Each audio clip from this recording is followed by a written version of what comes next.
दोस्तों, जैसा कि आप सभी लोग जानते हो, आखिरी के 15 दिनों में कौन से सब्जेक्टों का ज़्यादा रिवीजन किया जाए कि आपके कट ऑफ निकलने के चांसेस ज़्यादा रहें। आप देख सकते हो, अभी रिसेंट में आयोग का एक पेपर हुआ था। आरओ एआरओ 2024 का एग्जाम अभी फरवरी के महीने में हुआ था। ये आयोग का सबसे लेटेस्ट पेपर है। आप देख सकते हो, मेरे हाथ में ये पेपर है और आयोग का ये सबसे लेटेस्ट पेपर होने का मतलब है कि जैसी सोच के साथ में आयोग इस बार यूपी पीसीएस का एग्जाम पेपर देने वाला है, लगभग उसी पैटर्न पर ये आरओ का पेपर आता है। तो इस बार के आरओ के पूरे पेपर को मैंने एनालिसिस कर लिया है और यहाँ से ये चीज निकल कर आती है कि मैं आपको आखिरी के 15 दिनों में 5 सब्जेक्टों के नाम बता रहा हूँ। आखिरी के 15 दिनों में ज्यादा से ज्यादा बस इन्हीं 5 सब्जेक्टों का ही रिवीजन करिए, क्योंकि वहां से ही ज्यादा से ज्यादा क्वेश्चन फंसने के चांसेस हैं। सीधा सा दिमाग लगाओ कि एक एक नंबर से जब कट ऑफ रुक सकती है, तो आखिरी के 15 दिनों में जो चीज पढ़ रहे हो सकता है वहां से 10 से 15 क्वेश्चन भी फंस गए, या 10 से 15 क्वेश्चन भी ऐसे जो पॉइंट आपको याद आ गए, तो आप कट ऑफ दूसरों की तुलना में कट ऑफ निकालने के चांसेस आपके ज्यादा रहेंगे। इसका मतलब है कि कम समय में भी जितना आपने पूरे साल मेहनत कर रखी है, आखिरी के 15 दिनों में उसको फाइनल रिजल्ट तक पहुंचाने की बारी आ गई है। तो मैं आपको दिखाना चाहता हूं कि हमने पूरे पेपर को एनालिसिस करके सब्जेक्ट वाइज कौन से पोर्शन से कितने नंबर का पूछा गया है उसकी एक पूरी लिस्ट तैयार कर ली है और इसको टेलीग्राम पर भी शेयर कर दिया है, जिसको वो पूरी लिस्ट चाहिए कि आरओ के पेपर में कौन से सब्जेक्ट से कितने नंबर का पूछा गया है। तो वो चीज टेलीग्राम पर शेयर कर दी है, आप लोग देख लेना, टेलीग्राम ज्वाइन कर लेना, लिंक वीडियो के डिस्क्रिप्शन में है। अब आपको बताता हूं 5 सब्जेक्ट सबसे ज्यादा 140 नंबर का देखो आरओ का पेपर होता है, उसमें 22 नंबर का करंट अफेयर्स पूछा गया था। यानी कि आखिरी के 15 दिनों में करंट अफेयर्स का अच्छे से रिवीजन करना है। दूसरी चीज है, ज्योग्राफी के 15 क्वेश्चन पूछे गए थे। इसका मतलब है कि आपको ज्योग्राफी ज्यादा से ज्यादा रिवीजन करो, ज्योग्राफी में कुछ भी छोड़कर मत जाना। स्पेशली सर्दियों के मौसम में जो बारिश होती है वो टॉपिक नहीं छोड़ना है। भारत की जो मिट्टियां होती है वो टॉपिक अच्छे से पढ़ लेना। लास्ट में आपका कपास और जो अलग अलग जूट की फसल, कपास, दालें, दालों का प्रोडक्शन, ये वाला जो चैप्टर होता है उसको अच्छे से रिवीजन कर लेना। तीसरे नंबर पर आता है फिजिक्स। इस बार के पेपर में साइंस में फिजिक्स के 12 क्वेश्चंस पूछे गए हैं, जैसा कि हर साल नहीं होता है, ये थोड़ा सा चेंज था इस बार।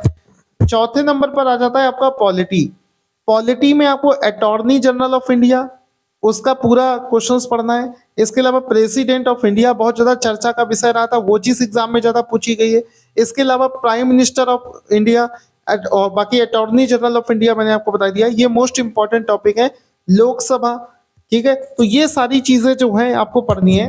तो 4 सब्जेक्ट हो गए। पॉलिटी के 10 क्वेश्चन पूछे गए थे और इस बार के पीसीएस के पेपर में भी कम से कम 12 से 15 क्वेश्चन आपको पॉलिटी के मिलने वाले हैं। इसके बाद में बता दूं, मॉडर्न हिस्ट्री के 10 क्वेश्चन पूछे गए। तो आपको हमने एक तरफ से बता दिया करंट अफेयर्स, ज्योग्राफी, फिजिक्स और पॉलिटी, तो ये होगा 1 2 3 4, और मॉडर्न हिस्ट्री के भी 10 क्वेश्चन पूछे गए। इसके अलावा एक चीज मन में आती है कि सर यूपी का करंट अफेयर्स ज्यादा पूछा गया था या फिर यूपी का स्टैटिक वाला पार्ट। आपको बताना चाहूंगा, इस बार के पेपर में यूपी जीके से 9 क्वेश्चन पूछे गए, जबकि यूपी के करंट अफेयर्स का केवल एक प्रश्न पूछा गया था। इस वजह से आप लोग यूपी जीके ज्यादा अच्छे से पढ़कर जाना, क्योंकि यूपी के करंट अफेयर्स से ज्यादा नहीं पूछा गया है। तो यूपी का जो स्टैटिक जीके है उस चीज पर आपको ज्यादा फोकस करना है। इसके अलावा आपको बता दूं कि पेपर में आप लोग सभी लोगों से रिक्वेस्ट है, आरओ का पेपर आपने देख लिया होगा, सब कुछ पढ़ने के बावजूद भी बहुत सारे बच्चे पेपर को देखकर घबरा गए, क्योंकि पैटर्न बिल्कुल चेंज कर दिया है। आपके साथ में भी ऐसा ना हो जाए, तो पहले से कुछ सोच कर नहीं जाना कि मुझे 150 में से 130 नंबर का सही करना है या 120 नंबर का अटेम्प्ट करना है। ये सोच के साथ में मत जाना। मन में रखना कि मुझे अटेम्प्ट अच्छे से अच्छा करना है, लेकिन पेपर को देखते हुए जितने क्वेश्चन आ रहे हैं उतने ही सही करना, क्योंकि अचानक से जब टफ पेपर आ जाता है, लेंथी पेपर आ जाता है, और आपने सोच रखा कि यार 130 नंबर का तो सही होना ही चाहिए, अदरवाइज कट ऑफ निकलेगा नहीं, तो कठिन पेपर में सबके लिए जब पेपर कठिन है तो सीधी सी बात है कि फिर 130 नंबर का कोई नहीं कर पाएगा। फिर आप कम नंबर का कर पाओगे। और आप जब कम नंबर का अटेम्प्ट करोगे तो आपके मन में लगेगा यार 130 से कम में कुछ होना नहीं है, तो आप तुक्का मार के चले आओगे। तो ये चीज आपके साथ ना हो जाए, क्योंकि आरओ के पेपर में ये वाली गलती बहुत सारे लोगों ने करी थी। आप इस गलती को ना दोहराएं, उतना ही पेपर करें। इंस्टेंटली जिस समय पेपर आपके हाथ में आता है उसी समय ये डिसाइड करें कि मुझे इसमें कितना, मतलब जो चीजें आती जा रही हैं उसको करते जाइए।